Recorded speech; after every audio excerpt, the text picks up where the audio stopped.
అందరూ భగవంతుని కొలవాలి, ఏదో కోరికలతోని నమస్కరించుకోవడము అని చేస్తూ ఉంటాము. మనం ఎప్పుడు కూడా ఏదో కోరికలు తీర్చమని అడుగుతూ ఉంటాం కదా. కానీ భగవంతుడు ఎన్నో రూపాల్లో అవతరించినప్పటికీ వారు ఎవరికి అనుగ్రహిస్తారో వాళ్ళకే కనిపిస్తారు, అందరికీ కనిపించే అవకాశం లేదు. మరి అటువంటి భగవంతుడితో అనునిత్యము సంభాషించే అంత గొప్పవారు అంటే ఇంకా మనం చెప్పాల్సిన అవసరమే లేదు. అటువంటి మహోన్నత వ్యక్తి ఎవరైనా ఉన్నారా అంటే వారే తిరుక్కచ్చి నంబిగారు. వారి యొక్క తిరునక్షత్రము మనకు రేపు. కాబట్టి ఈరోజు వారి గురించి ఎంత చెప్పినా తక్కువే, చెప్పలేము.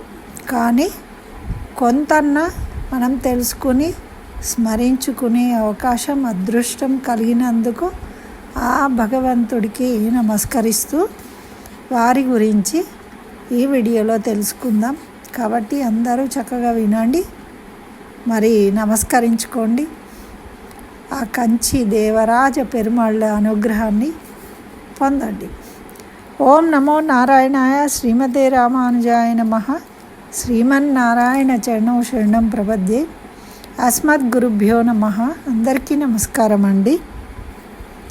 మనము ఈరోజు శ్రీ వైష్ణవ సంప్రదాయంలో చాలా గొప్ప ఆచార్యుల గురించి తెలుసుకుందాం. వీరు ఎటువంటి ఆచార్యులు అంటే ప్రత్యక్షంగా కంచి పెరుమాళ్ళతోనే సంభాషించగల ఉత్తములు, భక్తిపరులు. అటువంటి వారు ఆచార్యులు. మరియు మన భగవద్ రామానుజులకే వారు గురువు గారు, ఆచార్యులు. మరియు వారికి చాలా ప్రీతికరమైన ఆచార్యులు కూడా. అటువంటి ఆచార్యులు ఈ తిరుక్కచ్చి నంబివారు. మరి వారి యొక్క తిరునక్షత్రము మనకు ఎప్పుడు అంటే ఇది కుంభమాసంలో మృగశీర్ష నక్షత్రంలో వీరు అవతరించిండ్రు. అందుచేతనే వీరికి కుంభమాసంలో అంటే ఇది కుంభమాసం, మకరం అయిపోయింది కదండి, మకర మాసం. ఇవన్నీ కూడా సూర్యగమనాన్ని బట్టి మనకు మకర సంక్రాంతి వచ్చినప్పుడు మకర మాసం అన్నాం కదా, అదేవిధంగా ఇప్పుడు కుంభమాసం అంటాం అన్నమాట. అయితే అందుచేత ఏం చేస్తారు అంటే ఈ మృగశిర నక్షత్రంతో కూడి 10 రోజులు ముందుగానే ఉత్సవాలు ప్రారంభిస్తారు అక్కడ కంచిలో.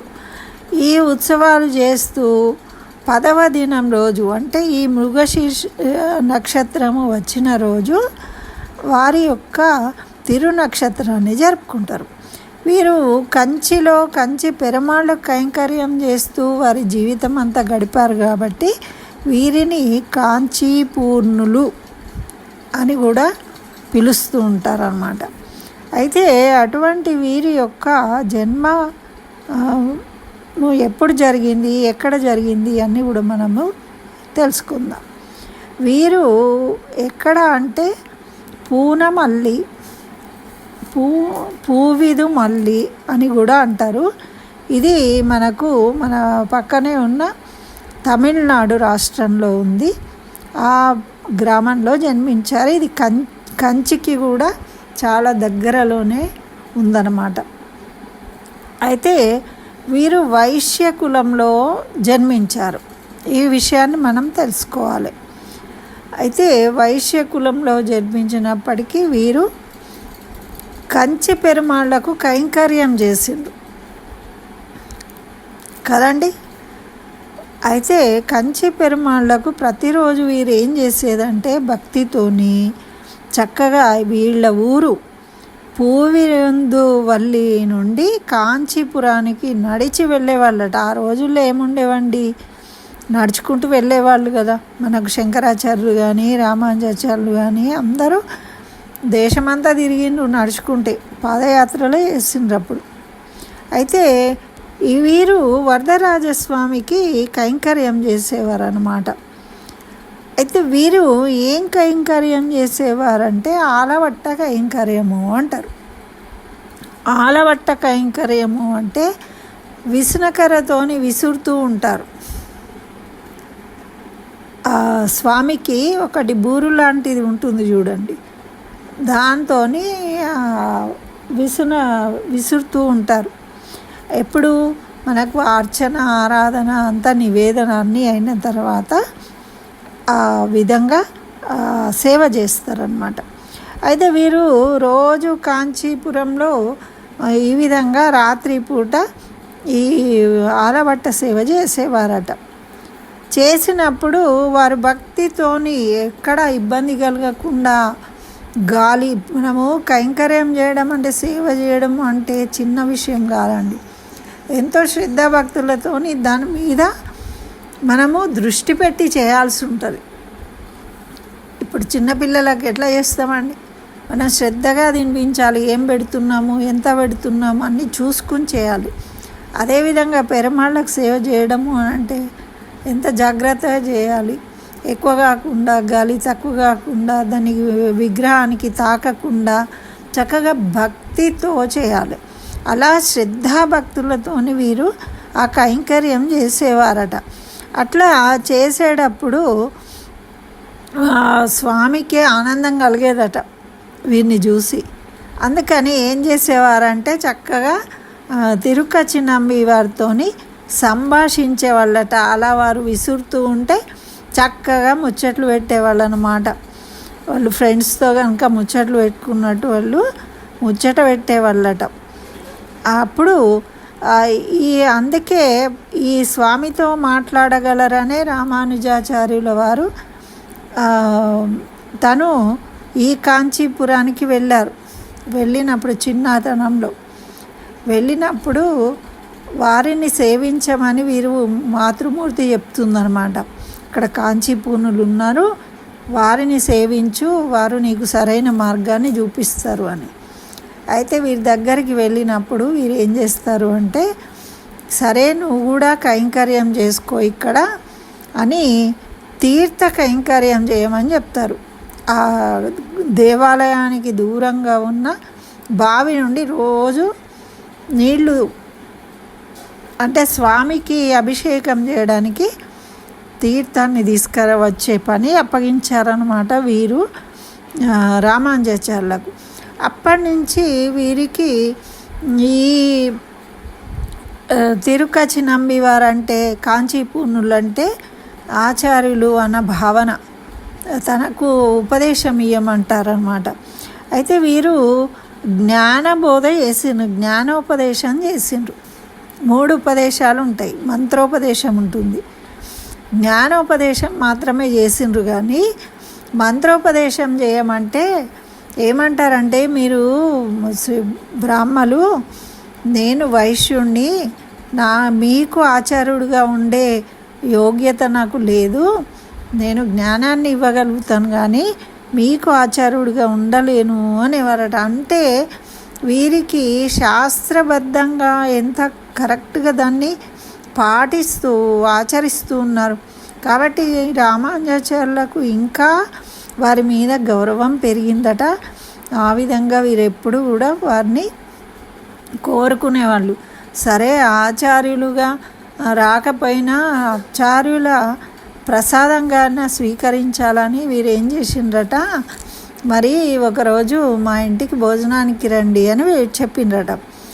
అయితే అక్కడ ఏం చేసిందంటే దక్షిణ భాగం నుండి ఉత్తర భాగం నుండి వెళ్ళవచ్చు.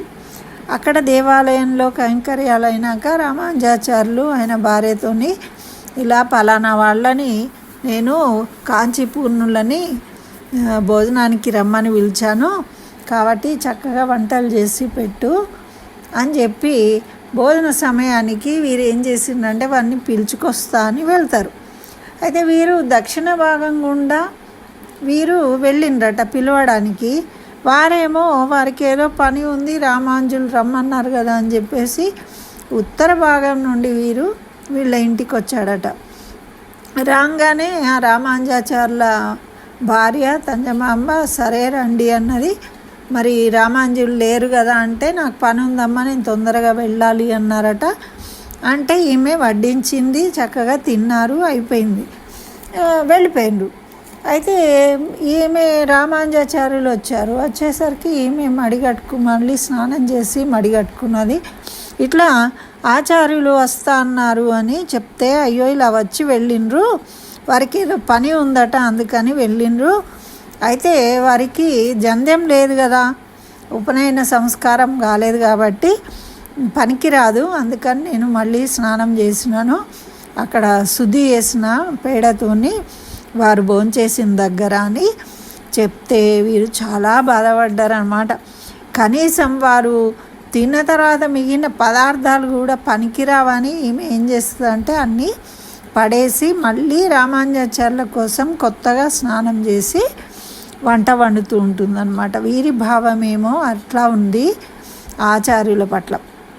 అటువంటి గొప్ప కుల మత భేదాలు లేని, కులాలు అనేవి ఉండకూడదనే భావన కలిగిన వారు రామానుజాచార్యులు. అందుకే మనం సమతామూర్తిగా పెట్టుకున్నాం అన్నమాట. అయితే అటువంటి వారు వీరి దగ్గర ఉన్నప్పుడు వీరికి శిష్యులుగా భావించుకునేవారు. వారు తనకు ఆచార్యులుగా నేను స్వీకరించలేను అనేవారు, కానీ వీరు శిష్యులుగా ఉండేవాళ్ళు. ఆ విధంగా జ్ఞానోపదేశం చేసిండ్రు. ఈ విధంగా మరి రోజు కాంచీపూర్ణులతో మాట్లాడేవారు కదా. మాట్లాడినప్పుడు వీరికి కొన్ని సందేహాలు ఉంటే కూడా వీరు ఏం చేసిందంటే ఈ తిరుక్కచ్చి నంబి ద్వారా ఆ స్వామిని అడిగి తెలుసుకోమని చెప్పారట. చెప్తే అప్పుడు 6 ప్రశ్నలు అడిగితే ఆ 6 ప్రశ్నలకు కూడా తిరుక్కచ్చి నంబి ద్వారా కాంచీపుర దీశుడు దేవరాజ పెరుమాళ్ళు వారి యొక్క సందేశాన్ని రామానుజులకు అందించారు. ఆ విధంగా వీరు యామనాచారులకు శిష్యులుగా ఉన్నారన్నమాట. వెళ్ళారు అక్కడికి. అయితే అప్పుడే వీరు సంస్కృతంలో దేవరాజ అష్టకాన్ని రచించారన్నమాట వరదరాజ పెరుమాళ్ళ మీద. వీరు దాదాపు 55 సంవత్సరాలు జీవించారు. వీరు జీవించి ఉన్నంత కాలం కూడా ఆ కాంచీపురంలో ఆలవట్ట సేవ నిర్వహిస్తూనే జీవించారు భక్తితోని. మరి వీరు 1009 సంవత్సరంలో వీరు అవతరించిందనమాట. అంటే రామానుజాచార్యుల కన్నా కొంచెం ముందు, కానీ వారి కాలంలో వీరు కూడా ఉన్నారు. అటువంటి వారనమాట. వారి యొక్క తిరునక్షత్రం సందర్భంగా మనం వారిని స్మరించుకోవడం అనేది మన అదృష్టము. మరియు మనకు ఆ కాంచీపుర దేవరాజ పెరుమాళ్ళ యొక్క మరియు మన ఆచార్యుల యొక్క అనుగ్రహము కలిగి అనుగ్రహంతో మనకన్నీ శుభాలు జరుగుతాయి అని పెద్దలు తెలియజేస్తారు. కాబట్టే మనము ఇది వినడము తెలుసుకోవడం అనేది మన అదృష్టంగా భావిద్దాం. వీరి యొక్క తిరునక్షత్ర సందర్భంగా వీరి యొక్క తనియను ఒకసారి చదువుకుందాం.